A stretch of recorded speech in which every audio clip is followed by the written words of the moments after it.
Welcome to Conversations. I'm Muqtadar Khan, your host, and today I'm going to talk to you about the Islamic summit that Donald Trump had. He had a meeting with 8 prominent Muslim countries on the sidelines of the UN General Assembly. And I'm going to discuss essentially what was discussed about it. The goal is essentially to end the Gaza crisis. And I plan to, in this conversation, essentially summarize to some extent what is happening in this summit. And after that, I will do some analysis of the consequences of this summit, whether it will really achieve the goal that it is seeking to achieve. So going forward, let us just focus on what Donald Trump really wanted. So the countries that he met, first of all, are very influential and important countries in the Muslim world. We are looking at he met with leaders from Saudi Arabia, from Qatar. The Sheikh of Qatar was there. The King of Jordan was there, and in a position of very prestigious, right next to Donald Trump, was President Erdogan of Turkey, clearly establishing himself as the leader of this Muslim group. And then you could see that there was also the president of Indonesia, and the United Arab Emirates was also represented there. So of all the countries that were present there, you could say that there were several people of who can actually shape the outcome of the Middle East. And that is an important part, that he was able to meet with so many, and including Pakistan. So Pakistan was also included. So to sum up, the people who were there were Saudi Arabia, United Arab Emirates, Qatar, Egypt, Jordan, Turkey, Indonesia, and Pakistan. And the leaders of all these countries were there except Egypt and Saudi Arabia. So it is quite surprising that these days Mohammed bin Salman, the Crown Prince and Prime Minister of Saudi Arabia, does not travel much internationally. Apparently, he also declined the invitation to attend the G7 summit in Canada.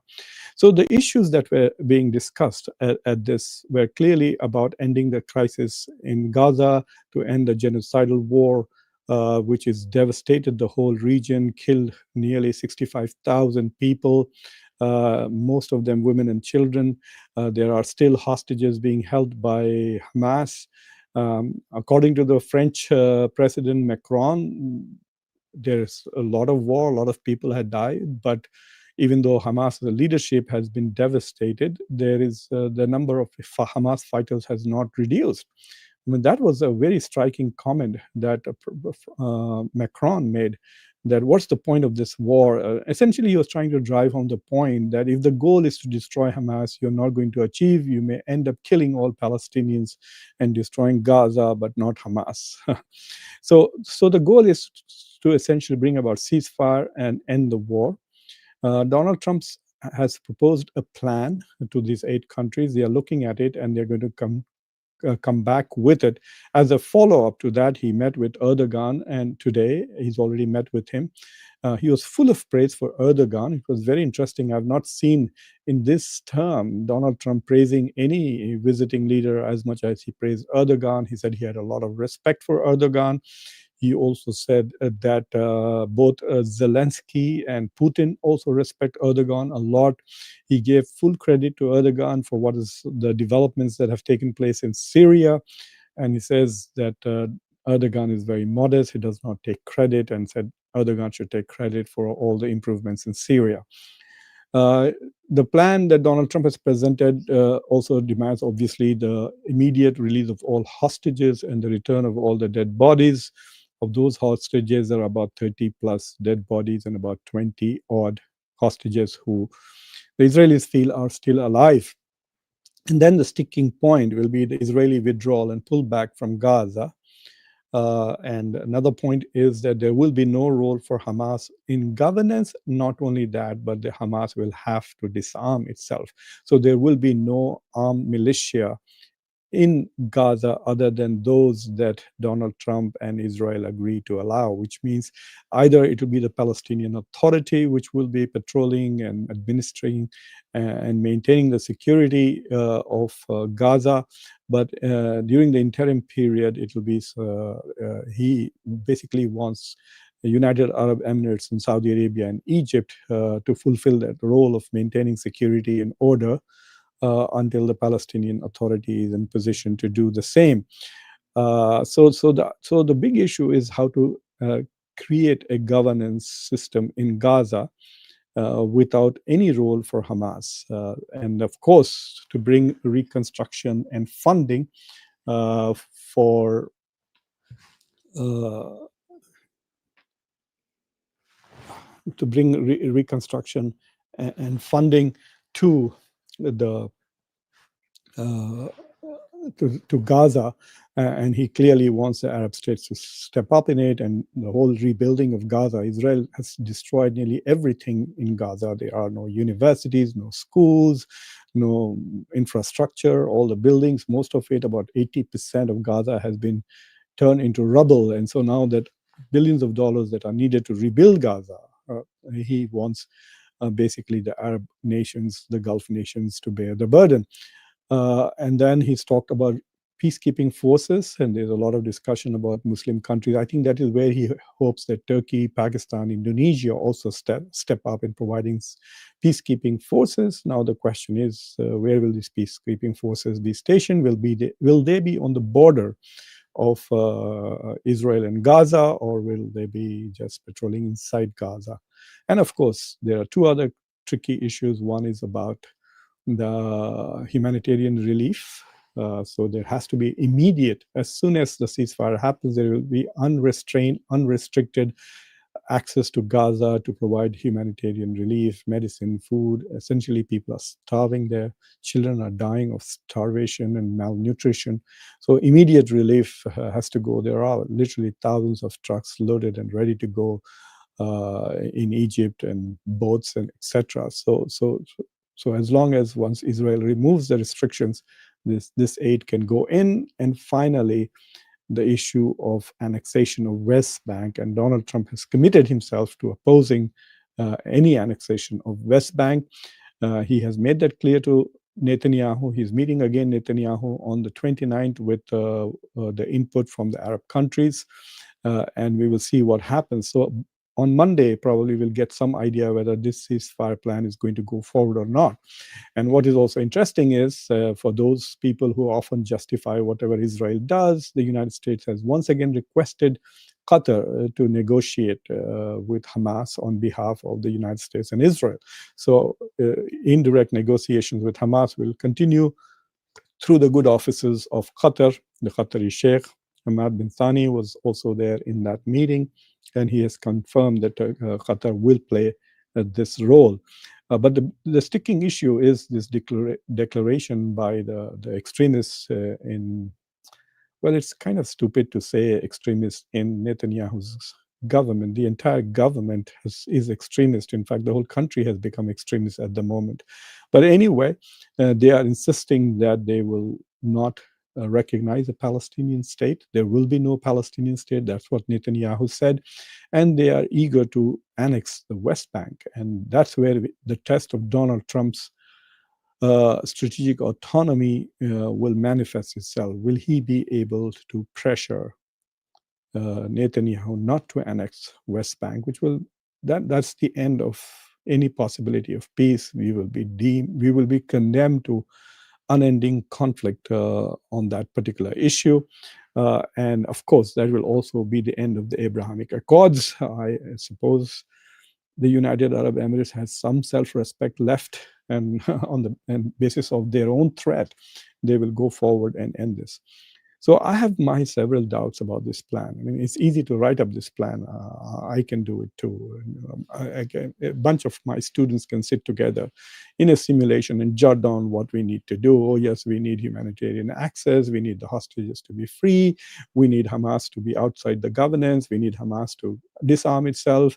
We need the Palestinian Authority to step up and govern, all of this. But before all of that happens, You need a ceasefire. And the question is, will Netanyahu stop attacking people?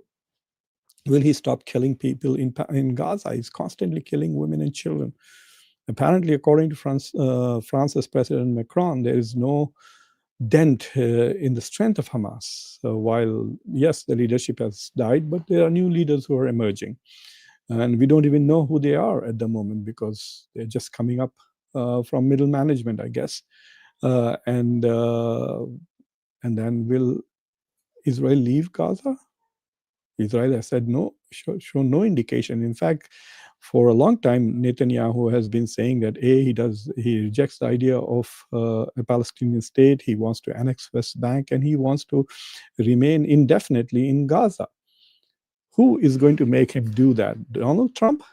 I would love to see that, and we'll see what happens on the 29th when this comes to a head. Because if Netanyahu does not commit not to annex West Bank, because the question is, imagine this scenario that you have a ceasefire, Hamas releases hostage, and then Israel starts killing people in Gaza again.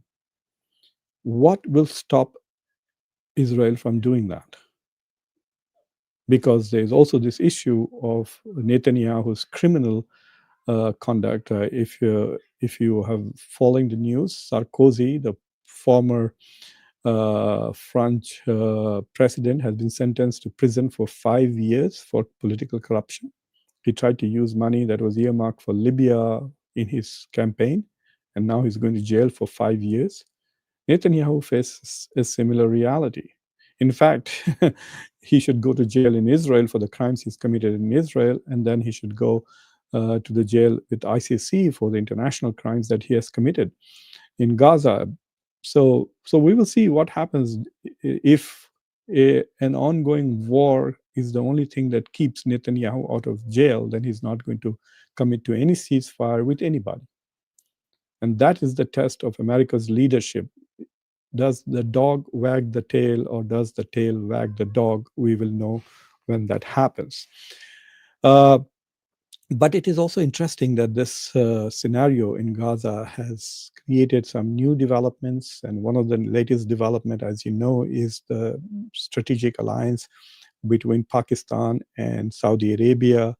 The Arabs have finally been frustrated and realized the futility of trying to make peace with Israel.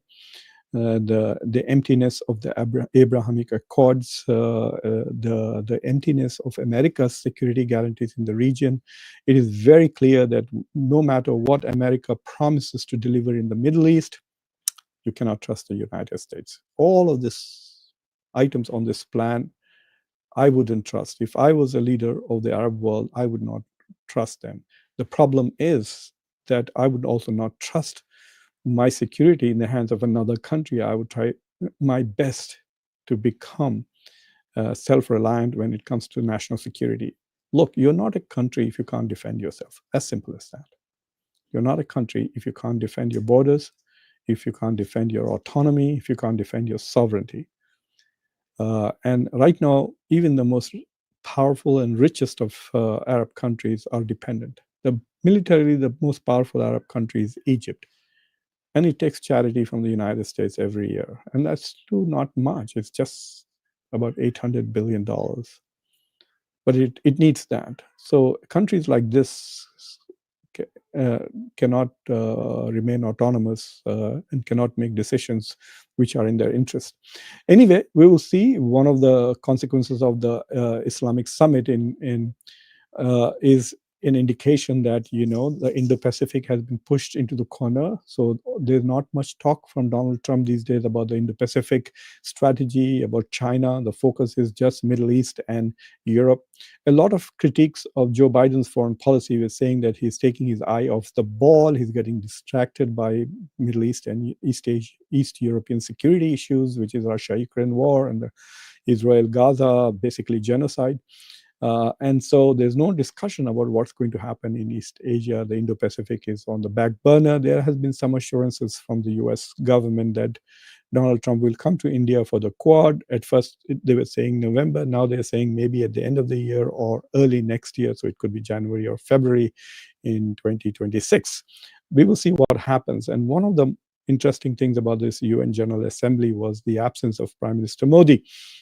Clearly, he was nervous and afraid of facing Donald Trump. He could not anticipate what Donald Trump would say about him. You saw how Donald Trump both trashed Brazil and praised uh, uh, Lula, the president of Brazil. He could have done the same thing to Modi. He could have just stood on right there on the podium and said, "I caused, I made brought ceasefire to India, Pakistan, and while the Pakistanis are grateful, my dear friend Modi, who's a great guy, a great prime minister, blah blah blah, does not even thank me for that."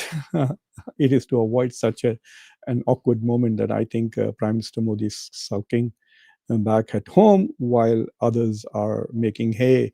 And one of the interesting things that has happened is Shehbaz Sharif, who met Donald Trump briefly on the sidelines of the UNGA meeting, has now got an invitation to the White House. So this morning, Erdogan met with Donald Trump to further discuss the Gaza crisis and his role, and also in Syria. There is also discussions. I will talk about the Erdogan and Shehbaz Sharif meetings with Donald Trump again tonight. But the point is that these two leaders have then again got a meeting in the White House. And so I think that Prime Minister Modi did not serve India's interests by not coming to this particular conference. And we'll see what happens. So as far as my take on this particular meeting is, it's an important meeting. Erdogan called it fruitful, but I'm not very positive. I do not think that Netanyahu will listen to the United States. I don't think Netanyahu wants peace. Netanyahu has rejected the two-state solution. And this is America's position, this is Europe's position, and there's no accountability. There's no pressure on Netanyahu to take that. The only talk that is happening is that Donald Trump will not allow the annexation of West Bank. And what if Netanyahu does it tomorrow? What will Donald Trump do? So there is no accountability or statement of consequences for Israel on the table. And even as we speak, while there are some countries who recognize the state of Palestine, those same countries, which is Canada, United Kingdom, Germany, and France, not so much France, but definitely UK and Canada are still supplying weapons to Israel, as is Germany. But Germany has not yet recognized Palestine. Italy has declined, and there are such tremendous protests in Italy at the moment against Giorgia Meloni's decision not to recognize Palestine. She's trying to make it up by sending Navy ships to protect the flotilla of aid that is heading towards Gaza. She's trying her best to balance both the pressure from Washington and the Israeli lobby to not recognize Palestine. And, the whole idea of recognizing or not recognizing Palestine is as if it is of any consequence. There are 150 countries which already recognize Palestine. What are they doing? India recognizes Palestine, has recognized it since the 1980s. Has that made any difference to the reality in Gaza or in West Bank? No. The United States deals so much with the Palestinian Authority. It even provides aid to the Palestinian Authority, at least before Donald Trump became president. And it hasn't helped the Palestinians. So the recognition of Palestine as a state, while has some international legal implications, it doesn't seem to have any real impact on the ground. So we will see what happens. I am not very optimistic. I'm hoping that this works, but I'm also not very sure that it will work. And there will be no progress in the Middle East until the United States restrains Israel. As simple as that. If the United States does not restrain Israel, but continues to give it money, continues to give it weapons, continues to give it diplomatic support, then why will Israel do anything? And as long as America is as powerful as it is, and the Arabs are helpless, powerless, without ideas, and desperate for their own individual security, and so they keep rushing to the US for security, either to protect themselves, protect from Israel, or to protect them from Iran. So as long as this scenario remains on the ground, I don't think any progress will happen. It will happen only if the United States is willing to pressure Israel And so far, neither Donald Trump nor Biden has done that. So I'm going to stop with that. If there are some interesting questions, I'll be happy to take them. And if there are any interesting comments, I will read them too. So Nit Pandey, hello, how are you? You were the first to come. Zelensky was saying that India is on my side. Trump will take care of the oil issue.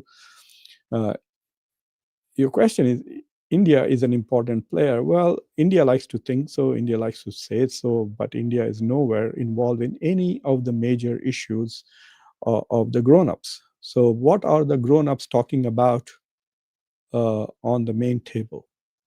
The grown-ups are talking about ending the war between Russia and Ukraine. Who is involved other than US and Europe? Turkey to some extent. That's it.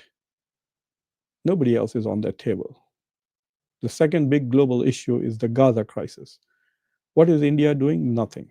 Absolutely nothing. India is seen as a lackey of Israel when it comes to the Middle East. India has no position. India has no role to play. All it does is wherever it gets an opportunity to make a little money, it sells weapons to Israel, and that's it.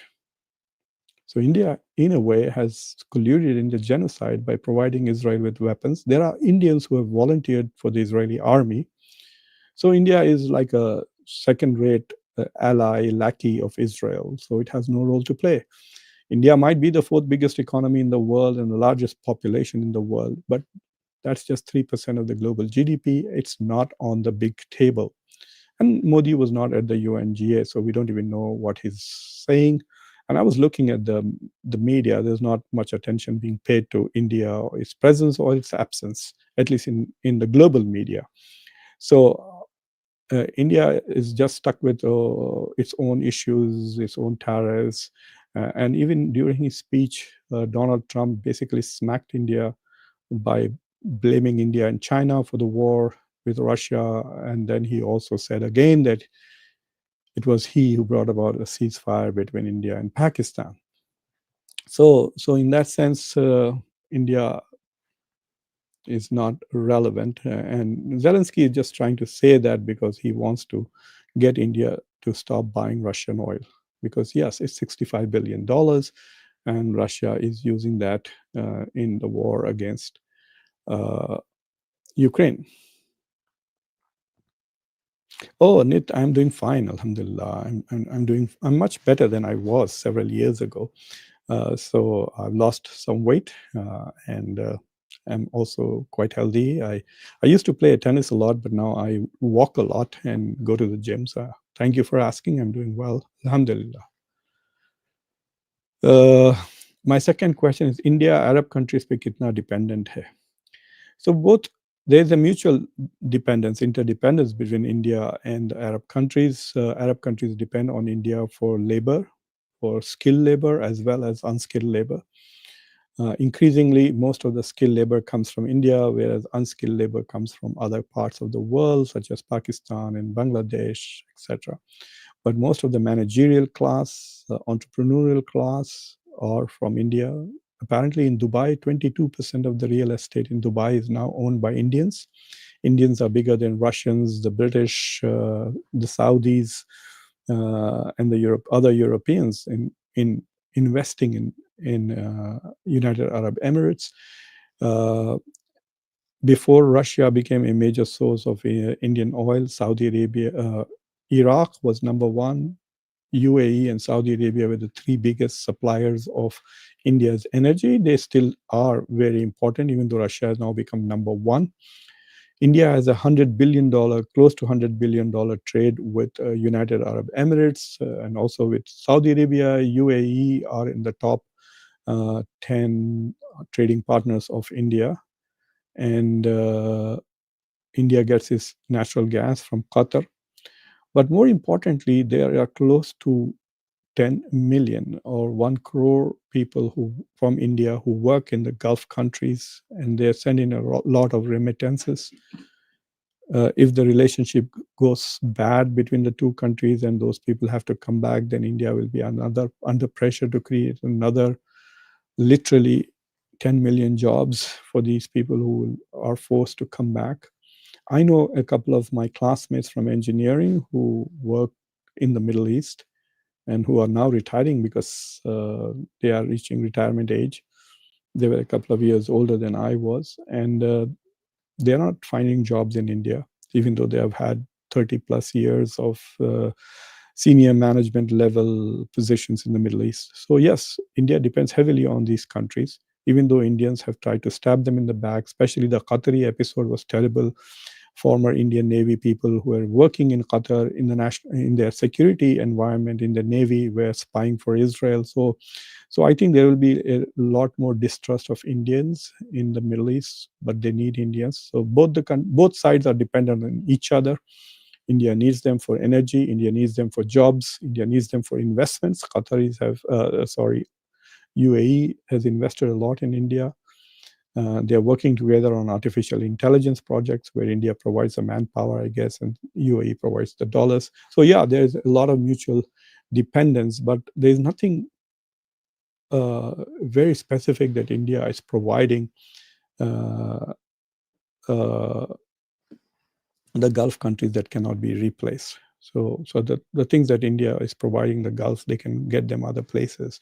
They can increase the number of Pakistanis and Egyptians and East Europeans to come and work there. And but India has a limited sources from where it can get oil and remittances and jobs. So if they are not going to the Gulf, where will they go?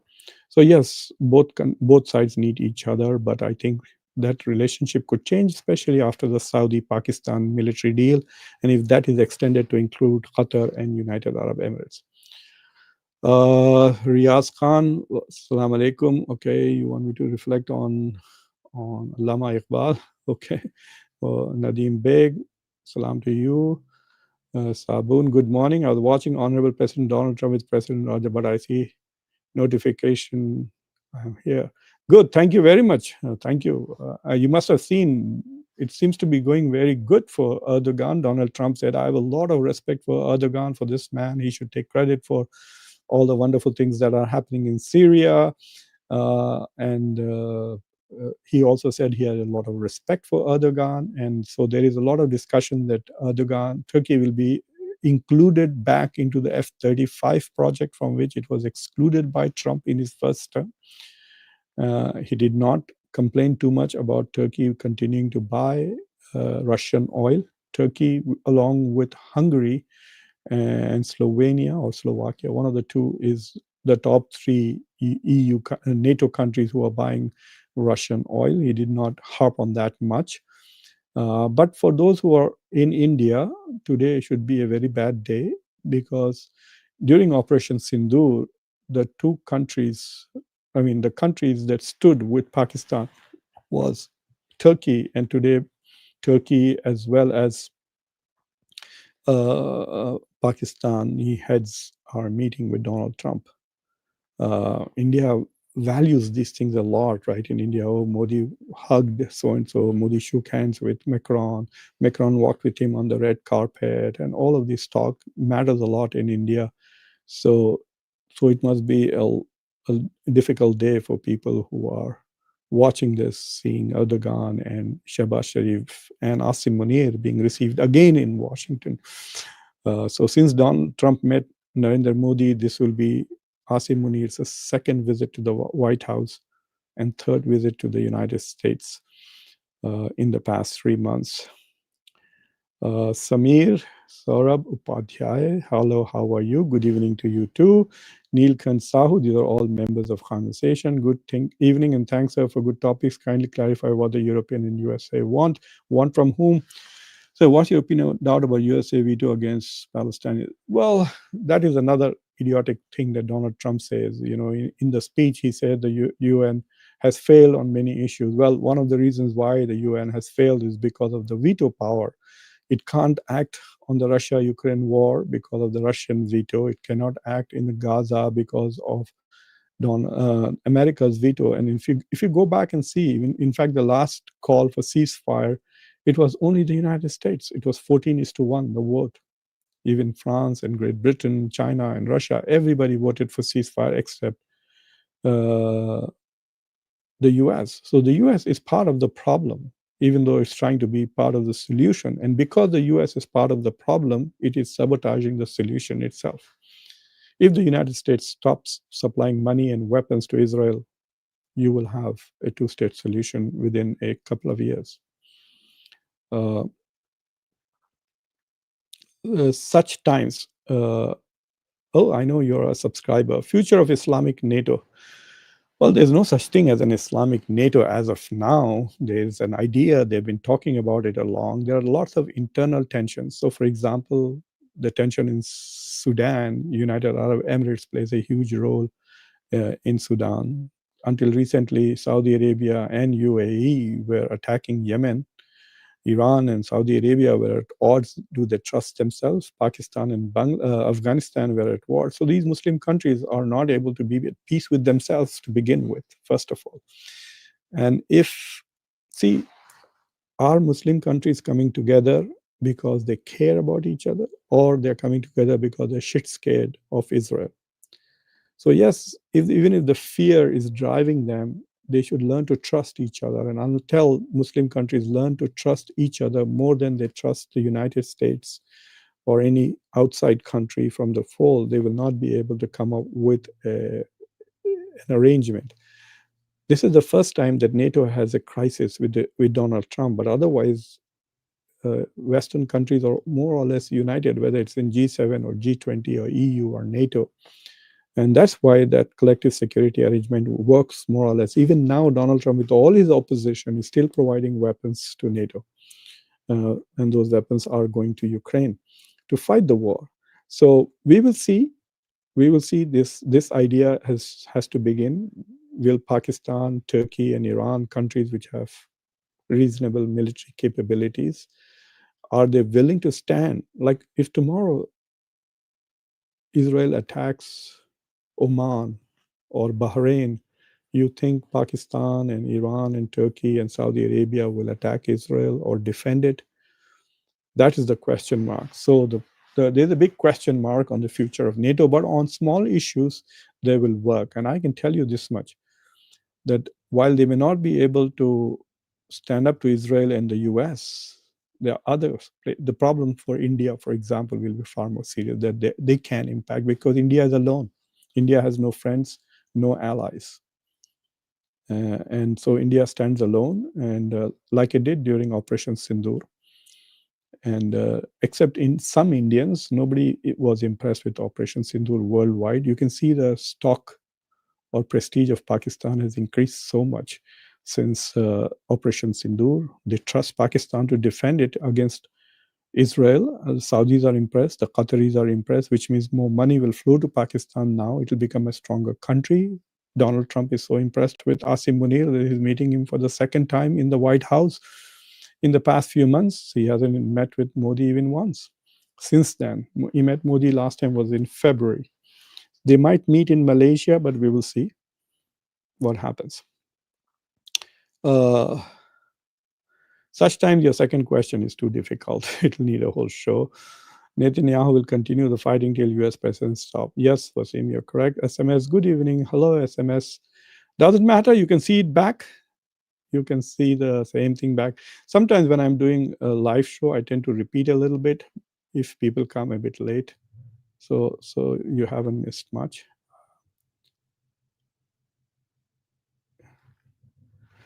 Jalinder Pawar, that is not true.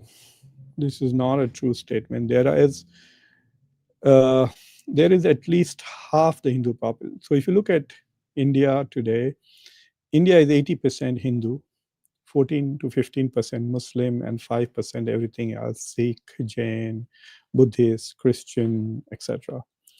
So of the 80% Hindus, you can see that BJP gets 40% or less of the vote. So about 49 to 50% Hindus are with Hindu Rashtra, with RSS, with BJP.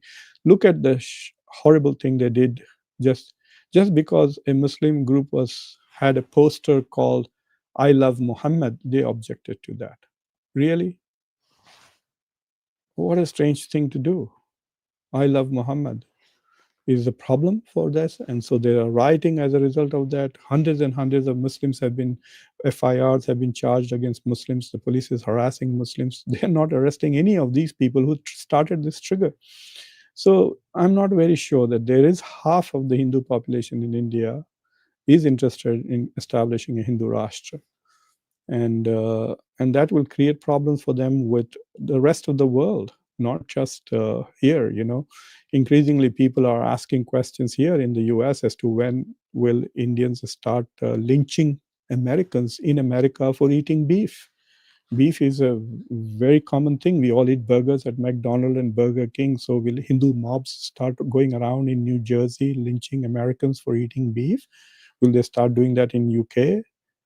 So there are a lot of these questions that are being asked, and now with MAGA crowd turning sour on India, there is a lot of uh, anti-India sentiment that you can clearly see, even against legal migrants and even citizens.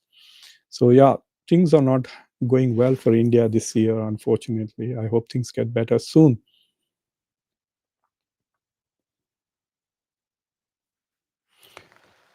This is an interesting question from SMS. SMS is the conversations member. India and China, especially India, attract global companies mainly because of their huge populations and buying power, but collectively have stronger purchasing power. Yes, but India is blocking. India is protecting its market. So what's the point? Like if you have, say, 10 people, largest population in a country, but you don't let me sell you burgers, you don't let me sell you things, you're constantly putting tariff barriers and non-trade barriers. So what's the point? You could be the biggest market in the world. If you don't give me access, it's not important. So that is the complaint that Donald Trump has, right? He can't sell soya beans in India. It's a big product here. He can't sell maize, he can't sell cheese, he can't sell milk. So it doesn't matter whether you're 1.5 billion or 5 billion or 10 billion people. As long as you keep your market protected, that's not attractive at all. Even for cars and medical equipment, India is imposing huge tariffs.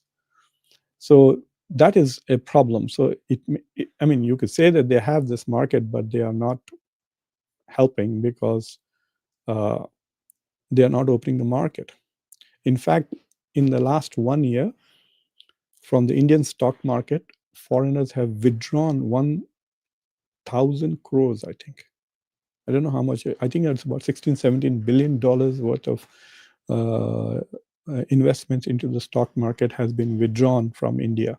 So money is not flowing into India; it's running out of India. Check on that. I plan to bring some economists to talk about it as to why there is capital flight and not much of foreign direct investments in India at the moment.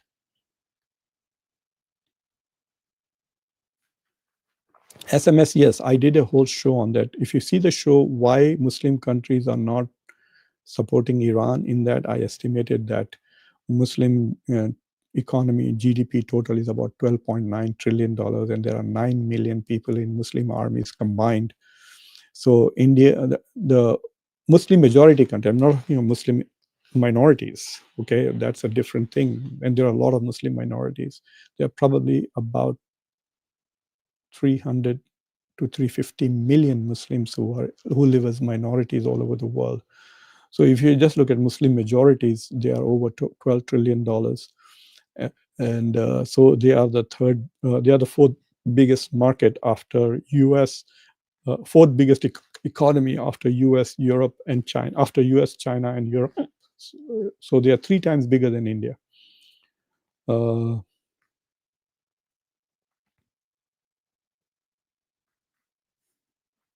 This is a good question, Vibes. Why America somehow always with Pakistan at the end, but not with India? Because India tries to exploit America, has been exploiting America, has access to American market, does not allow Americans access to Indians come here for education, Indians live here, etc. Then they become American citizens but pretend to be Indians working for India, not for America. So there are a lot of those questions now about where India lies. There was an episode, I think, in UK where an Indian holding an Indian flag was attacked by some right-wingers. Pakistan has proved itself useful to the US consistently. So Pakistan's relationship is on its utility value to the US, whereas India tries to pretend that, oh, we are Vishwaguru, we are big shots, you need us, and those kind of things. And Donald Trump has got tired of that, I think. So so we will see what happens. Plus, India doesn't want to become an ally. India has its own logic, which I don't understand. It doesn't make sense at all. And India is not China. India is not Europe. India is not US. So India has to find its place. And India needs a new government. I'm sick and tired of the current people. I know people like Modi because he does harm to Muslims and promotes Hindu agenda, but he's not promoting India anymore. I mean, there's constant failure for the last 1 year. India financially, even the Operation Sindoor, only a small percentage of Indians think it went well. The rest of the world is not persuaded by India's arguments about Operation Sindoor or of India's performance in Operation Sindoor. Gulf countries have signed the Abrahamic Accords, Abhishek. Bahrain did, Morocco did, Sudan did, and United Arab Emirates did. And so what happened? It has not had any positive impact.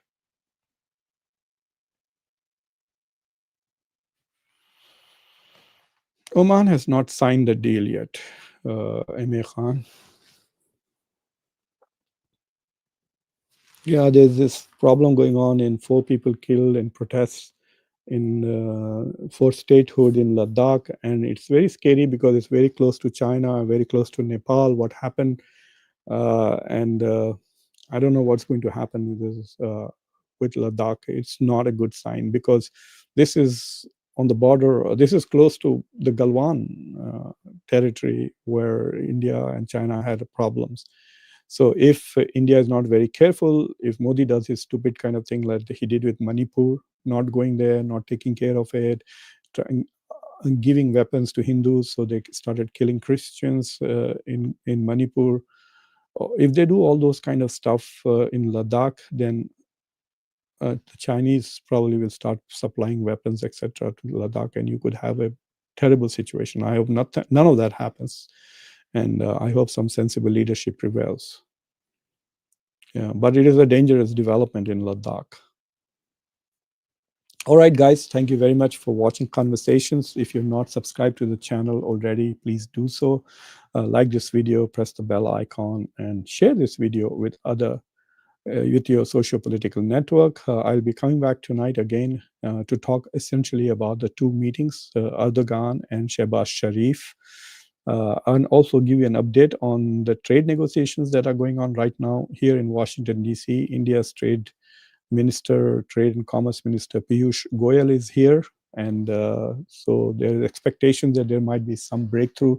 Steve Witkoff keeps saying that there's going to be a breakthrough on the Gaza issue. There's going to be a breakthrough on the India bilateral trade agreement issues. And we will see what is going to happen. And of course, at least the H-1B regulations have been settled. There are, of course, legal cases that people have filed against the H-1B rule, but I think Donald Trump is going to win those cases. So anyway, thank you for watching, everybody. Take care. Bye.